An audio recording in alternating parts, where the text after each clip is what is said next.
1457년 10월 24일 강원도 영월의 메마른 방 안 17소년 앞에 놓인 것은 따뜻한 밥 한 끼가 아닌 치명적인 독이 든 사약 한 잔이었습니다. 노상군은 스스로 목숨을 끊으라 비참한 유배객의 신분으로 떨고 있는 이 소년. 하지만 불과 3년 전까지만 해도 그는 이 나라의 주인이었습니다. 단순히 운이 좋아 왕이 된 게 아닙니다. 그는 조선 500년 역사를 통틀어 가장 완벽한 그리고 가장 무서운 정통성을 타고난 인물이었습니다. 적통 중의 적통, 하늘이 점지한 정점. 조선은 유교의 나라입니다. 왕실의 권위는 누가 장자인가에서 나옵니다. 그런데 이 소년 단종 이홍희의 가계도를 보십시오. 성군 세종대왕의 친손자이자 적장손, 문종 임금의 친아들이자 적장자, 조선 건국 이래 최초로 원손 세손 세자 왕이라는 정통 엘리트 코스를 단 한 번의 굴곡 없이 밟아온 유일무이한 인물. 증조부 태종부터 아버지 문종까지 4대에 걸쳐 내려온 적장자 승계의 완성본이 바로 이 소년이었습니다. 후대의 숙종 임금조차 조선의 완벽한 정통성을 가진 왕은 단종과 나뿐이다라고 경외심을 표했을 정도였죠. 그 누구도 이의를 제기할 수 없었던, 아니 감히 쳐다볼 수도 없었던 태양의 혈통. 그런데 어째서 이 완벽한 왕은 궁궐이 아닌 차가운 유배지에서 숙부가 보낸 사약을 마주하게 된 걸까요?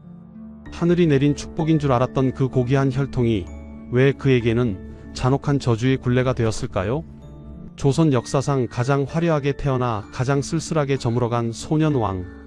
적장손이라는 이름의 비극, 단종 이홍희의 짧고도 강렬했던 17년의 기록을 지금 시작합니다. 이 이야기가 궁금하시다면 영상 끝까지 봐주시기 바랍니다. 구독과 좋아요는 저희에게 큰 힘이 됩니다. 1457년 10월 24일 강원도 영월. 삼면이 강으로 둘러싸이고 한면은 험준한 절벽으로 막힌 청령포에서 관풍원으로 옮겨진 지 석 달 한 소년이 서 있습니다. 이름은 이홍희, 불과 3년 전까지 조선의 6대 왕이었던 소년입니다. 아니, 정확히 말하자면 지금은 노상군으로 강등된 상태입니다. 왕도 아니고 왕족도 아닌 서인의 신분입니다. 금부도사가 읽어 내려가는 교지 소리가 관풍원에 울려 퍼집니다. 경상도 순흥에 유배된 금성대군 이유가 영모를 꾀했다. 노상군 역시 이를 알고 있었으니 죄를 피할 수 없다. 17세, 단 17년의 삶이었습니다. 그중 12세부터 15세까지 3년은 왕이었고 15세부터 17세까지 2년은 상왕이었으며 마지막 몇 달은 노상군이라는 이름의 죄인이었습니다. 소년의 머릿속으로 지난 17년이 스쳐 지나갑니다. 태어나자마자 돌아가신 어머니, 자신을 끔찍이 아껴주시던 할아버지 세종대왕, 병약했지만 자상했던 아버지 문종, 그리고 숙부 수양대군. 소년은 떨리는 손으로 앞에 놓인 사약잔을 바라봅니다. 하지만 이 소년이 누구였는지를 아십니까? 조선 건국 이래, 아니 조선 왕조 500년 역사를 통틀어 가장 완벽한 혈통을 가진 왕이었습니다. 증조 할아버지 태조 이성계의 정실 소생 적자인 태종, 태종의 정실 소생 적자인 세종, 세종의 정실 소생 적장자인 문종, 그리고 문종의 정실 소생 적장자, 적통의 적통, 적장손 중의 적장손이었습니다. 세종이 왕세자였을 때 태어난 왕세자의 첫째 아들, 태어날 때부터 원손이었고 8세의 세손, 10세의 세자, 12세의 왕이 되었습니다. 왕세자, 세손, 원손을 모두 거친 조선 유일무이한 왕이었습니다. 그 누구도 그의 혈통에 이의를 제기할 수 없었습니다. 후대의 숙종조차 단종과 나만이 완벽한 정통성을 가졌다고 말했을 정도입니다. 그런데 지금 그 적장손 앞에 사약이 놓여 있습니다. 왕이었던 소년이 죄인이 되어 죽음을 맞이하는 순간입니다. 소년의 눈에서 눈물이 흐릅니다. 어머니, 할아버지, 아버지, 이제 만나러 갑니다. 금부도사는 차마 소년을 쳐다보지 못하고 고개를 돌립니다. 방 안은 섬뜩한 침묵만이 흐릅니다. 어떻게 이런 일이 일어날 수 있었을까요? 조선에서 가장 완벽한 혈통을 가진 왕이 왜 유배지에서 사약을 받아야 했을까요? 적장손이라는 것이 축복이 아니라 저주가 된 것일까요? 그 답을 알기 위해서는 17년 전 소년이 태어난 그날로 돌아가야 합니다. 이 비극이 어떻게 시작되었는지, 무엇이 이 어린 왕을 죽음으로 내몰았는지 그 긴 이야기를 지금부터 시작하겠습니다. 1441년 7월 23일 한양 궁궐에 기쁜 소식이 전해졌습니다. 왕세자 문종과 세자빈 권씨 사이에서 아들이 태어난 것입니다. 이름은 이홍위, 조선 역사상 유례없는 완벽한 혈통을 가진 왕손의 탄생이었습니다. 이 아이는 태어나는 순간부터 남달랐습니다. 할아버지는 세종대왕이었고 아버지는 왕세자 문종이었습니다. 무엇보다 중요한 것은 이 아이가 적장손이라는 사실이었습니다. 세종은 왕비 소원왕후의 적장자였고 문종 역시 세종의 적장자였으며 이홍이는 문종의 적장자였습니다. 3대에 걸친 적통, 이것은 조선 건국 56년 만에 처음 나타난 완벽한 계승 구조였습니다. 조선은 유교 국가였습니다. 적장자 계승을 가장 중요하게 여겼습니다. 왕의 정통성은 곧 왕권의 기반이었고 적장손은 그 정통성의 정점이었습니다. 이 아이 앞에는 아무런 장애물이 없었습니다. 태어나자마자 원손이 되었고 훗날 세손, 세자를 거쳐 왕이 될 것은 정해진 수순이었습니다. 할아버지 세종은 손자의 탄생을 무척 기뻐하셨습니다. 너무 기뻐하신 나머지 대사면령을 내렸습니다. 미결수와 2급 이하 죄수를 모두 풀어주라는 명이었습니다. 그런데 이상한 일이 벌어졌습니다. 대사면 교지를 읽는 도중 용상 근처의 큰 촛불이 땅에 떨어진 것입니다. 세종은 불길한 예감을 느꼈는지 그 초를 당장 치워버리라고 명하셨습니다. 그리고 그 불길한 예감은 현실이 되었습니다. 다음 날 1441년 7월 24일 아이를 낳은 지 하루 만에 세자빈 권씨가 세상을 떠난 것입니다. 산후병이었습니다. 당시 의학으로는 어쩔 도리가 없었습니다. 이홍이는 태어난 지 하루 만에 어머니를 잃었습니다.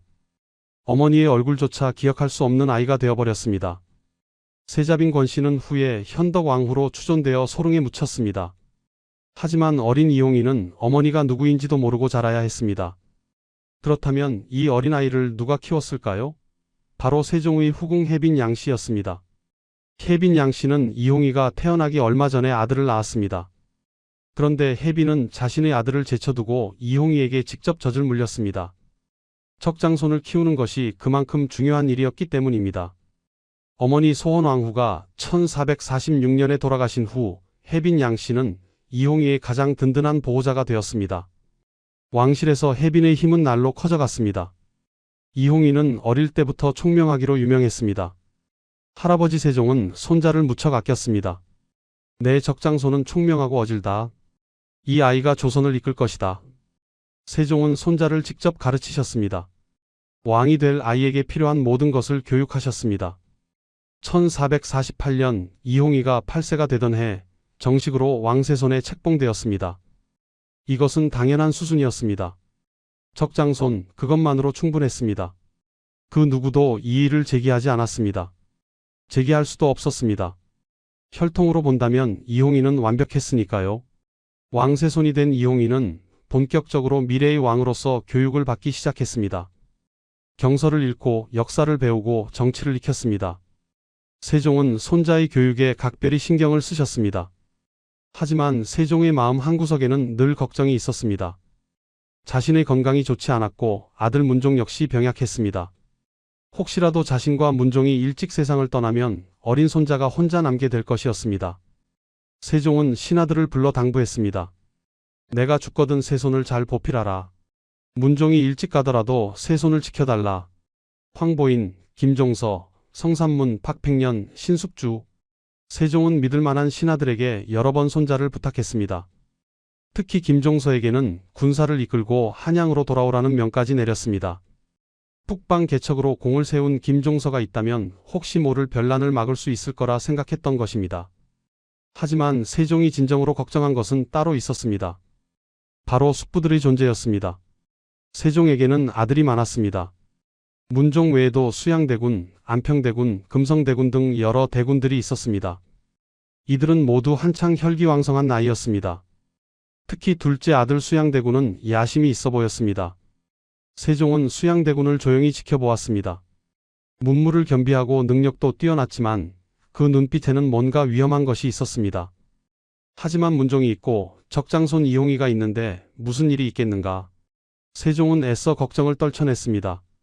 혈통은 이홍이에게 있었습니다. 수양대군은 둘째 아들일 뿐이었습니다. 적통은 바꿀 수 없는 것이었습니다.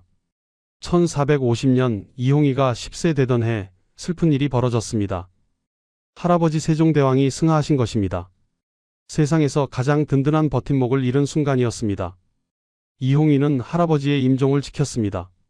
세종은 마지막까지 손자를 걱정하셨습니다. 잘 자라거라. 훌륭한 왕이 되어라. 10세 소년의 눈에서 눈물이 흘렀습니다.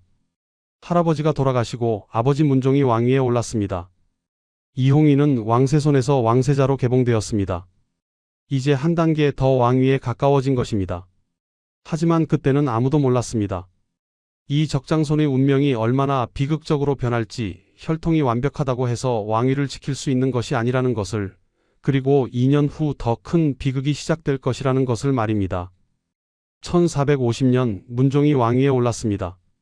세종의 뒤를 이은 적장자, 완벽한 계승이었습니다. 이홍희는 왕세자가 되었습니다. 이제 아버지를 도와 정치를 배울 차례였습니다. 문종은 아들을 무척 아꼈습니다. 비록 병약했지만 아들에게 왕의 도리를 가르쳤습니다.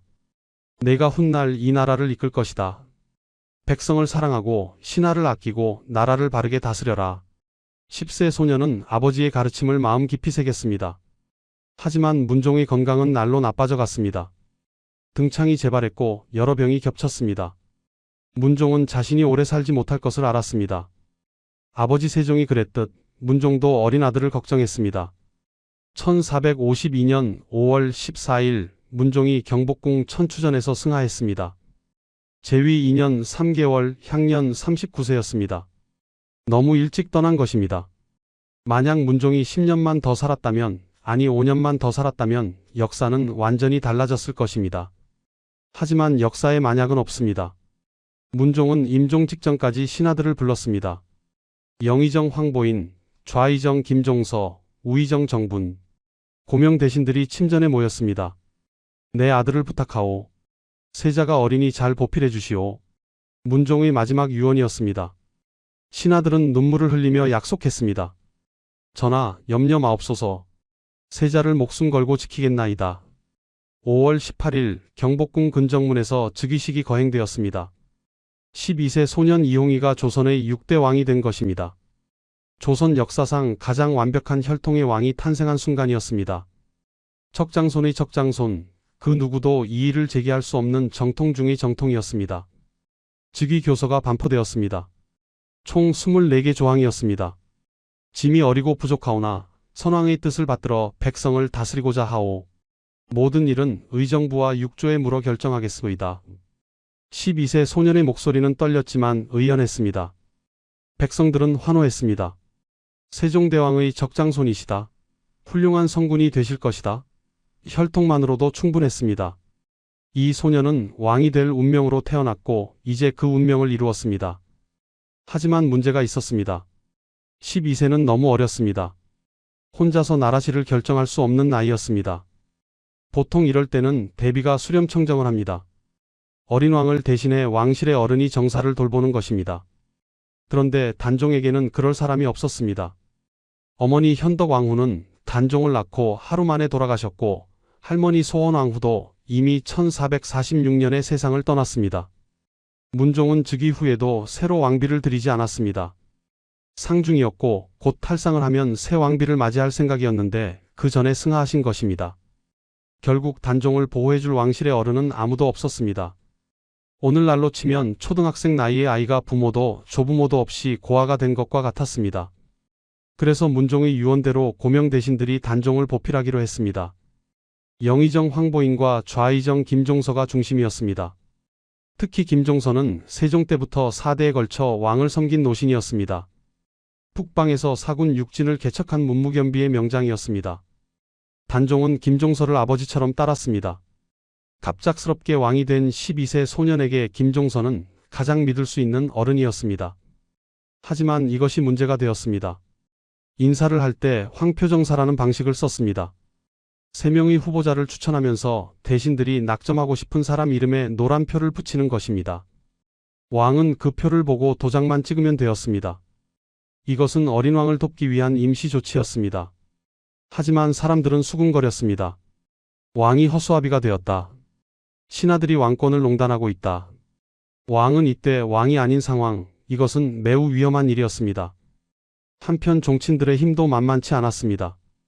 세종의 형 양녕대군도 아직 살아계셨고 세종의 아들들인 대군들은 한창 혈기왕성한 장년이었습니다.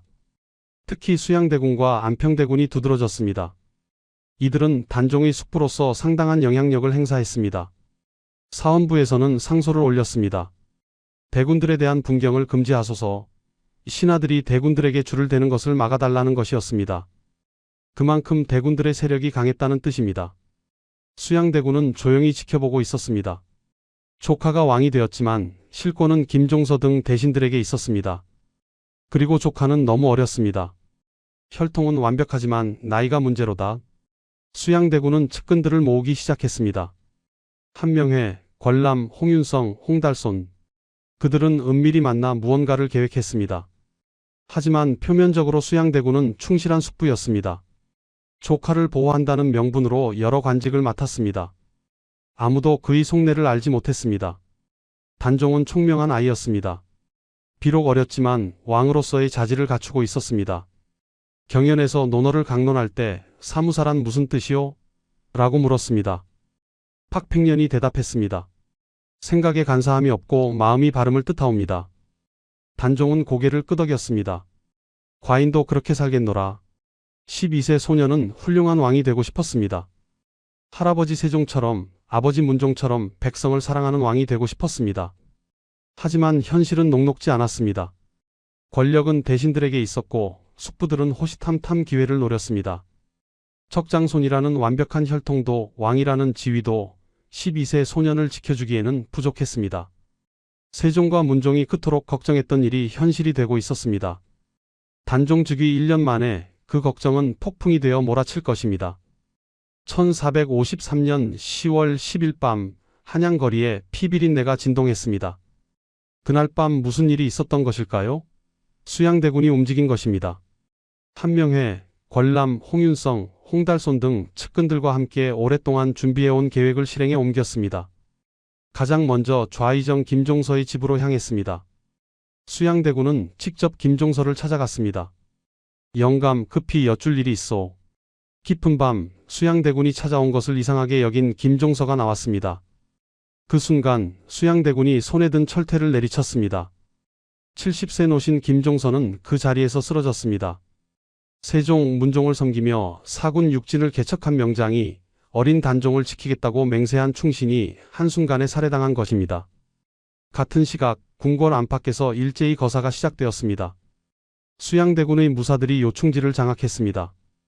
도성의 성문이 봉쇄되었고 단종이 계신 처소가 에워싸였습니다. 영의정 황보인과 여러 대신들이 왕명으로 소집되었습니다. 그들은 궁궐로 들어오는 순간 체포되었고 일부는 그 자리에서 처형당했습니다. 이게 무슨 일이오? 역적들을 제거하는 것이오. 한밤중에 궁궐은 아수라장이 되었습니다. 12세 단종은 침전에서 이 모든 소리를 들었습니다.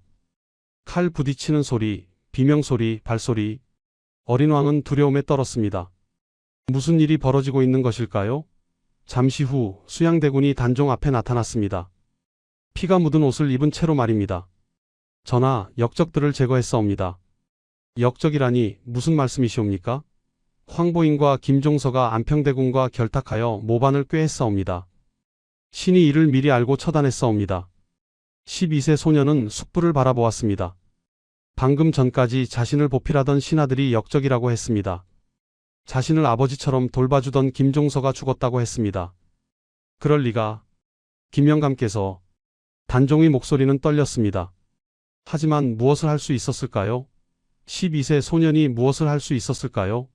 수양대군은 교지를 내밀었습니다. 전하, 옥새를 찍으시옵소서. 역적을 처단했다는 교지였습니다. 단종의 손이 떨렸습니다. 옥새를 들어 올렸지만 손에 힘이 들어가지 않았습니다.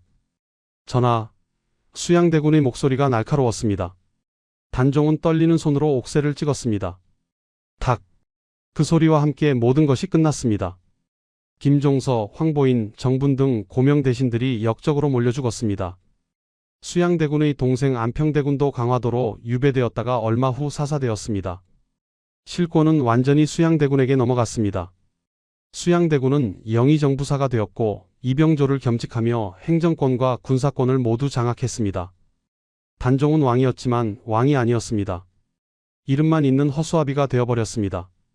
조회에 나가도 발언권이 없었습니다. 모든 결정은 수양대군이 내렸습니다. 전하, 이렇게 처리하는 것이 좋겠사옵니다. 경의 뜻대로 하라. 단종이 할 수 있는 말은 이것뿐이었습니다. 혈통은 완벽했지만 힘은 없었습니다. 적장손이었지만 꼭두각시였습니다. 단종은 매일 밤 악몽에 시달렸습니다. 김종서 영감의 얼굴이, 황보인 영감의 얼굴이 꿈에 나타났습니다. 전하, 저희를 지켜주지 못하셨나이다. 용서하시오. 과인이 어려서. 12세 소녀는 울면서 잠에서 깼습니다. 낮에는 궁궐 안에 갇혀 지냈습니다. 숙부의 눈치를 보며 하루하루를 견뎠습니다. 이 사람은 내 숙부이시다. 아버지의 동생이시다. 단종은 스스로에게 되뇌었습니다. 하지만 내 신하들을 죽였다. 나를 꼭두각시로 만들었다. 마음속에서 두 가지 생각이 싸웠습니다. 나는 왕이다. 적장손이다. 세종대왕의 적손이다. 하지만 현실은 냉혹했습니다. 왕이라는 이름만 있을 뿐 아무것도 할 수 없었습니다. 1454년 3월 수양대군은 계유정난 공신 책봉을 단행했습니다. 자신을 1등 공신으로 올렸습니다. 단종은 또다시 옥새를 찍어야 했습니다. 전하, 공신 책봉 교지에 옥새를 찍으시옵소서. 탁. 그렇게 1년이 흘렀습니다. 1453년 10월부터 1454년까지 단종은 철저히 고립되었습니다. 자신을 지켜줄 신하들은 모두 사라졌습니다. 남은 것은 수양대군과 그 일파뿐이었습니다. 하지만 아직 희망은 남아 있었습니다. 세종과 문종이 부탁한 신하들이 모두 죽은 것은 아니었습니다. 성삼문, 박팽년, 하위지, 이계, 유성원, 유웅부, 치편전 출신의 젊은 학자들이 있었습니다. 이들은 조용히 숨죽이며 때를 기다리고 있었습니다. 우리는 선왕의 유명을 받들었다. 적장손을 지켜야 한다. 밤마다 은밀히 모여 계획을 세웠습니다. 하지만 수양대군의 감시는 철저했습니다. 그들은 참고 또 참아야 했습니다. 그렇게 2년이라는 시간이 흘렀습니다. 1453년부터 1455년까지 2년, 단종에게는 지옥과 같은 시간이었습니다. 왕이라는 이름만 있을 뿐 아무 권한도 없었습니다. 매일 아침 조회에 나가지만 신하들의 눈빛은 싸늘했습니다. 진짜 권력자는 영의정 수양대군이었으니까요. 단종이 무언가 말하려 하면 신하들은 수양대군의 눈치를 봤습니다. 전하, 그 일은 대감마마께서 이미 결정하신 사안이옵니다. 14세가 된 단종은 더 이상 어린아이가 아니었습니다. 점점 자라면서 자신이 처한 상황을 또렷이 인식하게 되었습니다. 나는 왕이다. 적장손이다. 그런데 왜 아무것도 할 수 없는가? 밤이면 혼자 눈물을 흘렸습니다. 참고 또 참았습니다. 매일 숙부의 얼굴을 봐야 했습니다. 자신의 신하들을 죽인 그 사람을 숙부님이라 불러야 했습니다. 하지만 마음속으로는 다짐했습니다. 나는 세종대왕의 적장손이다. 언젠가는 왕권을 되찾을 것이다. 한편 궁궐 밖에서는 음모가 진행되고 있었습니다. 성삼문, 박팽년, 하위지, 이계, 유성원, 유웅부. 이들은 세종이 아끼던 치편전 학사 출신들이었습니다. 우리는 선왕의 유명을 받았소. 적장손을 지켜야 하오. 성삼문의 목소리는 단호했습니다. 하지만 수양대군의 세력이 너무 강하오. 박팽년이 걱정스럽게 말했습니다. 그렇다고 가만히 있을 수는 없지 않소? 정통을 지켜야 하오. 적장손께서 왕위에 계셔야 하오. 하위지가 주먹을 불끈 쥐었습니다. 이들은 은밀히 만나 계획을 세웠습니다. 하지만 조심해야 했습니다. 수양대군의 첩자가 어디에나 있었으니까요. 1455년 초 분위기가 이상하게 흘러갔습니다. 수양대군의 측근들이 단종에게 압박을 가하기 시작했습니다. 전하께서는 아직 어리시니 대감마마께 양해하시는 것이 어떠하시옵니까? 처음에는 은근히 넌지시 던지는 말이었습니다. 단종은 모른 척했습니다.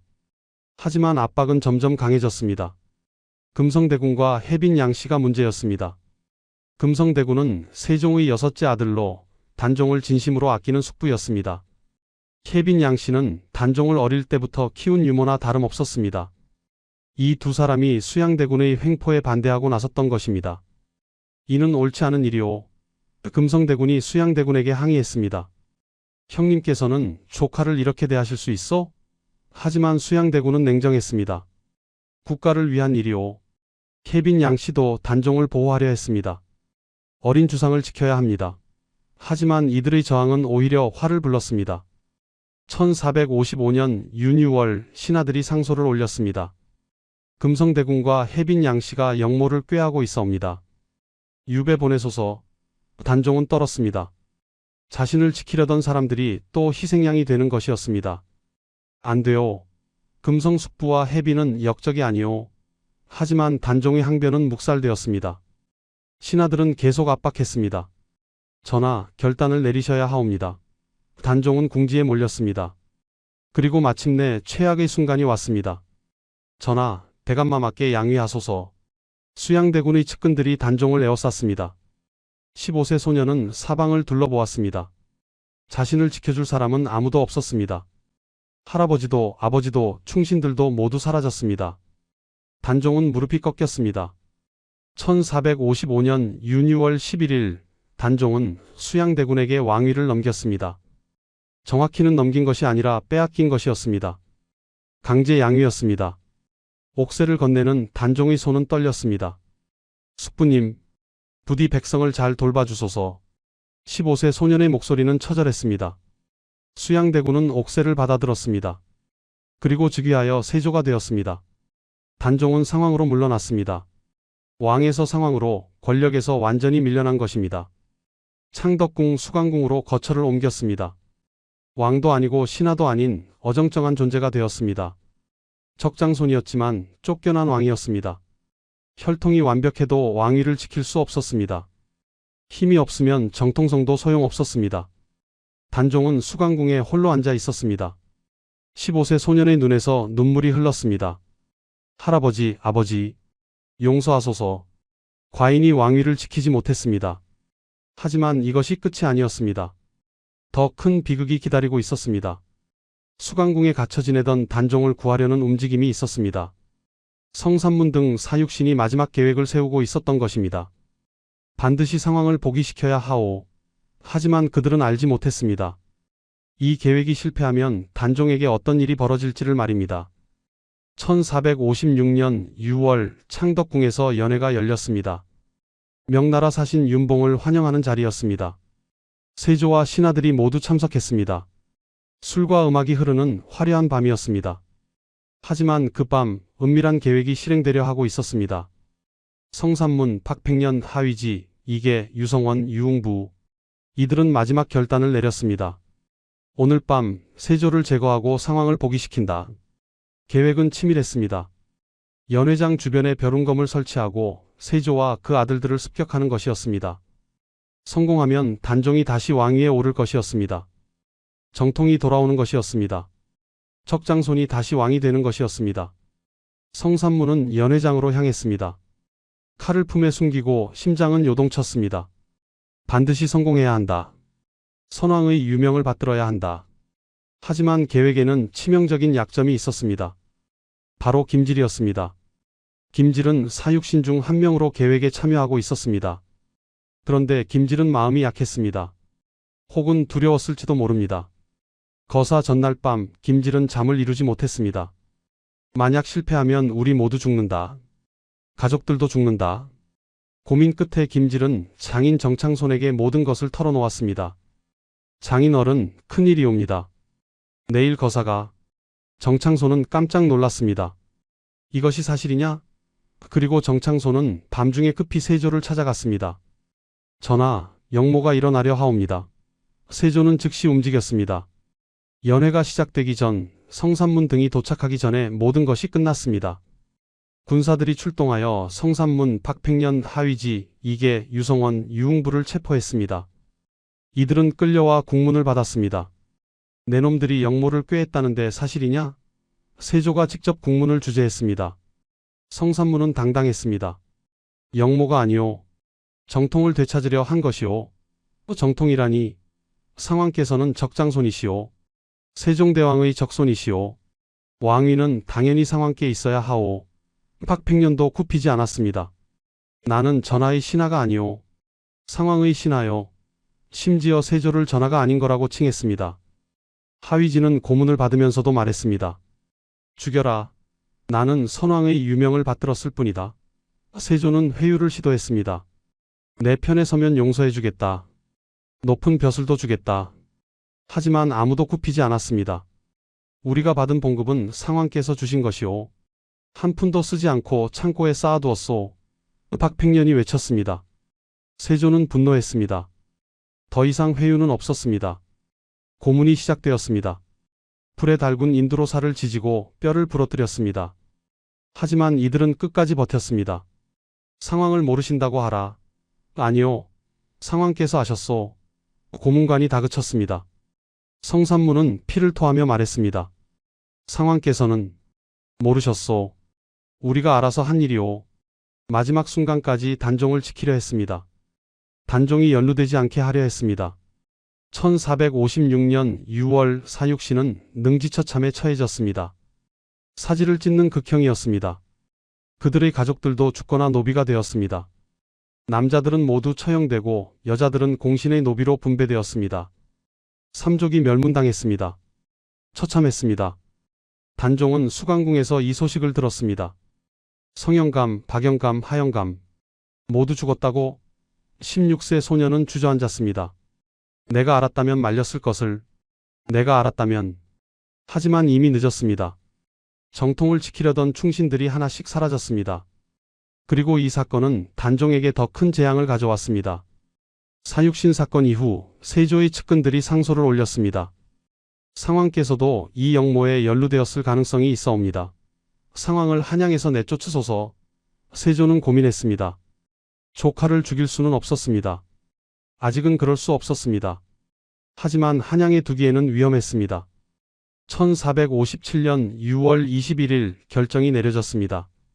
상왕을 노상군으로 강봉하고 강원도 영월로 유배 보낸다. 단종은 노상군이 되었습니다. 왕상왕 노상군. 점점 신분이 떨어졌습니다. 적장손에서 군으로 강등된 것입니다. 영월로 가는 길, 단종은 돌아보지 않았습니다. 한양을 떠나면서 마지막으로 궁궐을 바라보았습니다.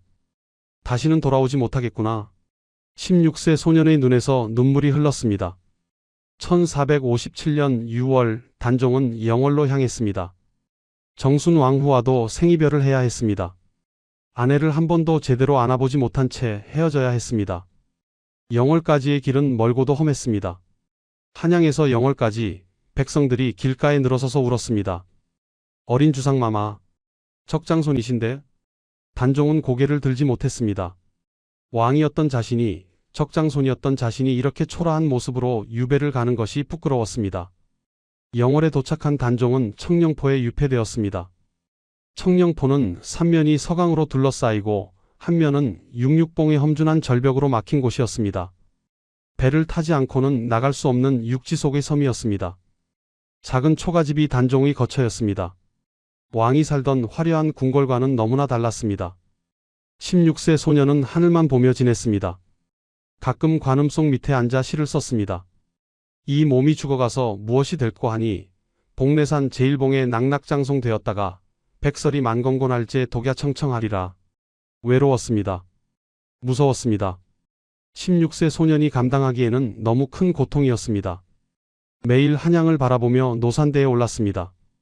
아내가 보고 싶어 돌을 쌓아 망향탑을 만들었습니다. 그렇게 몇 달이 흘렀습니다. 1457년 7월 청령포에 물난리가 났습니다. 서강이 범람하여 청령포가 잠긴 것입니다. 단종은 관풍원으로 거처를 옮겼습니다. 영월 관하의 객사 건물이었습니다. 그곳에서 단종은 매중루에 올라 시름을 달랬습니다. 하지만 평화는 오래가지 않았습니다.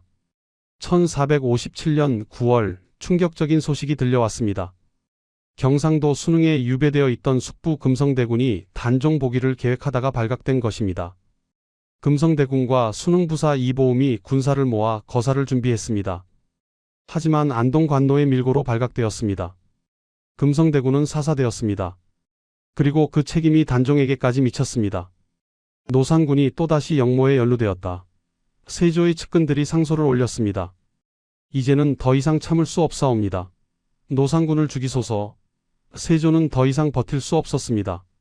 조카를 살려두면 계속 복위 운동이 일어날 것이었습니다.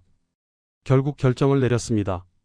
1457년 10월 24일 금부도사 왕방연이 영월로 향했습니다. 사약을 가지고 말입니다. 관풍원에 도착한 왕방현은 교지를 읽었습니다. 노산군 이홍이는 영모에 연루되었으니 스스로 목숨을 끊으라. 17세 소년 앞에 사약이 놓였습니다. 바로 챕터 1에서 시작한 그 장면입니다. 이제 우리는 알게 되었습니다. 왜 가장 완벽한 혈통의 왕이 사약을 받아야 했는지를, 적장손이라는 것이 왜 죄가 되었는지를, 12세의 왕이 되어 17세에 죽는 비극이 어떻게 만들어졌는지를 말입니다. 단종은 사약을 바라보았습니다. 하지만 마시지 않았다고 합니다. 야사에 따르면 금부도사가 차마 강제로 먹일 수 없어 망설이자 혹은 단종을 모시던 통인이 고통을 줄여주기 위해 목을 졸라 죽였다고도 합니다. 진실은 알 수 없습니다. 세조실록에는 스스로 목을 메어 죽었다고 기록되어 있지만 후대 기록들은 사약을 받았다 혹은 교살당했다고 전합니다. 확실한 것은 1457년 10월 24일 단 17년의 삶을 살았던 소년이 죽었다는 것입니다. 조선 6대 왕 적장손 중의 적장손 이홍이의 마지막이었습니다. 세조는 엄명을 내렸습니다. 아무도 시신을 거두지 말라. 거두는 자는 삼족을 멸할 것이다. 시신은 강가에 버려졌습니다. 하지만 영월호장 엄흥도가 목숨을 걸고 시신을 수습했습니다. 밤중에 몰래 아들들과 함께 동을지산 자락에 묻었습니다. 그리고 후환이 두려워 가족을 데리고 도망쳤습니다. 단종의 무덤은 아무 표시도 없이 버려졌습니다. 적장손의 최후는 이렇게 쓸쓸했습니다. 1457년 단종이 죽은 직후 세조는 더욱 잔인한 일을 저질렀습니다. 단종의 어머니 현덕왕후까지 공격한 것입니다. 1457년 6월 현덕왕후를 서인으로 강등시켰습니다. 왕후에서 평민으로 떨어뜨린 것입니다. 그리고 소릉을 파헤쳤습니다. 관을 끄집어내어 물가로 내던졌습니다. 죽은 지 16년이 지난 현덕왕후의 유해를 훼손한 것입니다. 적장손을 낳은 어머니마저 편히 쉬지 못하게 하라. 세조의 명령은 냉혹했습니다. 적장손과 그 어머니 모두 역사에서 지워지는 듯 했습니다. 하지만 영월 사람들은 잊지 않았습니다. 엄흥도가 묻은 그 무덤을 군왕의 묘라고 불렀습니다. 어린 아이들조차 그 무덤의 주인이 누구인지 알았습니다. 해마다 조용히 제사를 지냈습니다. 세조의 서슬퍼런 감시 속에서도 영월 사람들은 단종을 기억했습니다. 시간이 흘렀습니다. 세조가 죽고 예종이 왕이 되고 성종, 연산군, 중종으로 이어졌습니다. 세조의 후손들이 계속 왕위를 이었습니다. 하지만 단종을 기억하는 사람들은 사라지지 않았습니다. 1541년 중종 36년 영월군수 박충원이 단종의 무덤을 찾아 정비했습니다. 85년 만에 무덤이 공식적으로 확인된 것입니다. 1580년 선조 13년 주변에 비석이 세워졌습니다. 하지만 여전히 노산군의 묘였습니다. 왕으로 인정받지 못한 채였습니다. 그러다가 1681년 숙종 7년 변화가 일어났습니다. 신하들이 상소를 올렸습니다. 노산군을 대군으로 추봉하소서. 숙종은 허락했습니다. 노산군에서 노산대군으로 한 단계 올라갔습니다. 하지만 아직 왕은 아니었습니다. 그리고 드디어 1698년 숙종 24년 11월 역사적인 순간이 왔습니다. 전 현감 신규가 상소를 올렸습니다. 노산대군을 복위시켜야 하옵니다. 숙종은 깊이 고민했습니다. 단종을 복위시키면 세조를 부정하는 것이었습니다. 자신의 조상을 부정하는 셈이었습니다. 하지만 숙종은 결단을 내렸습니다. 정통은 정통으로 인정받아야 한다.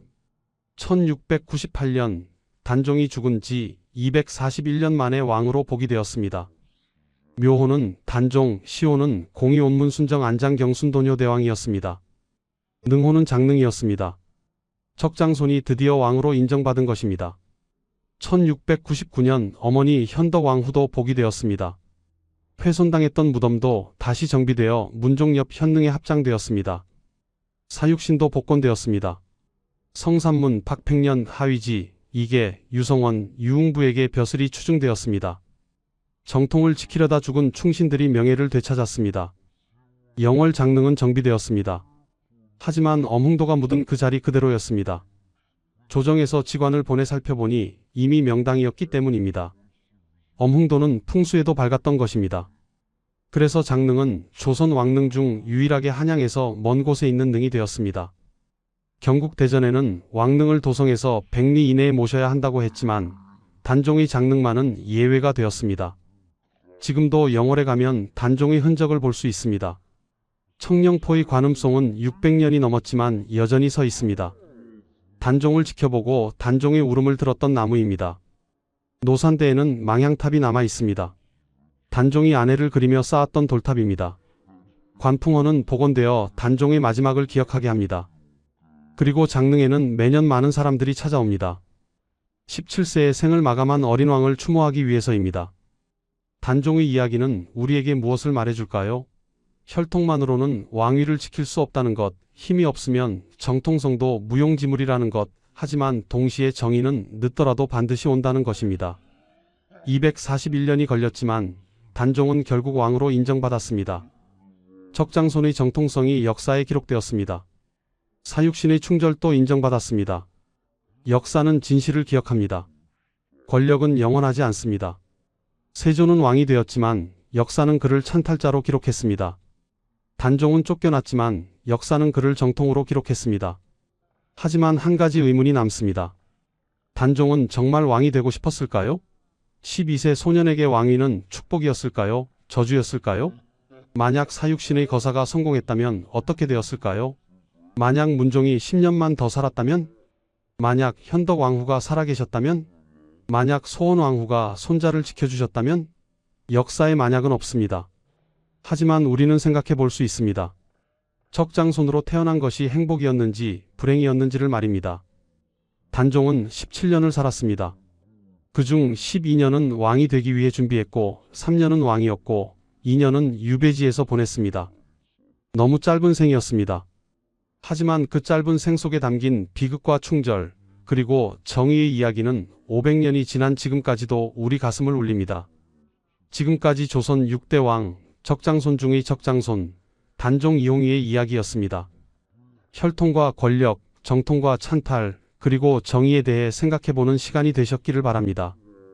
구독과 좋아요 부탁드립니다. 다음에 또 만나요.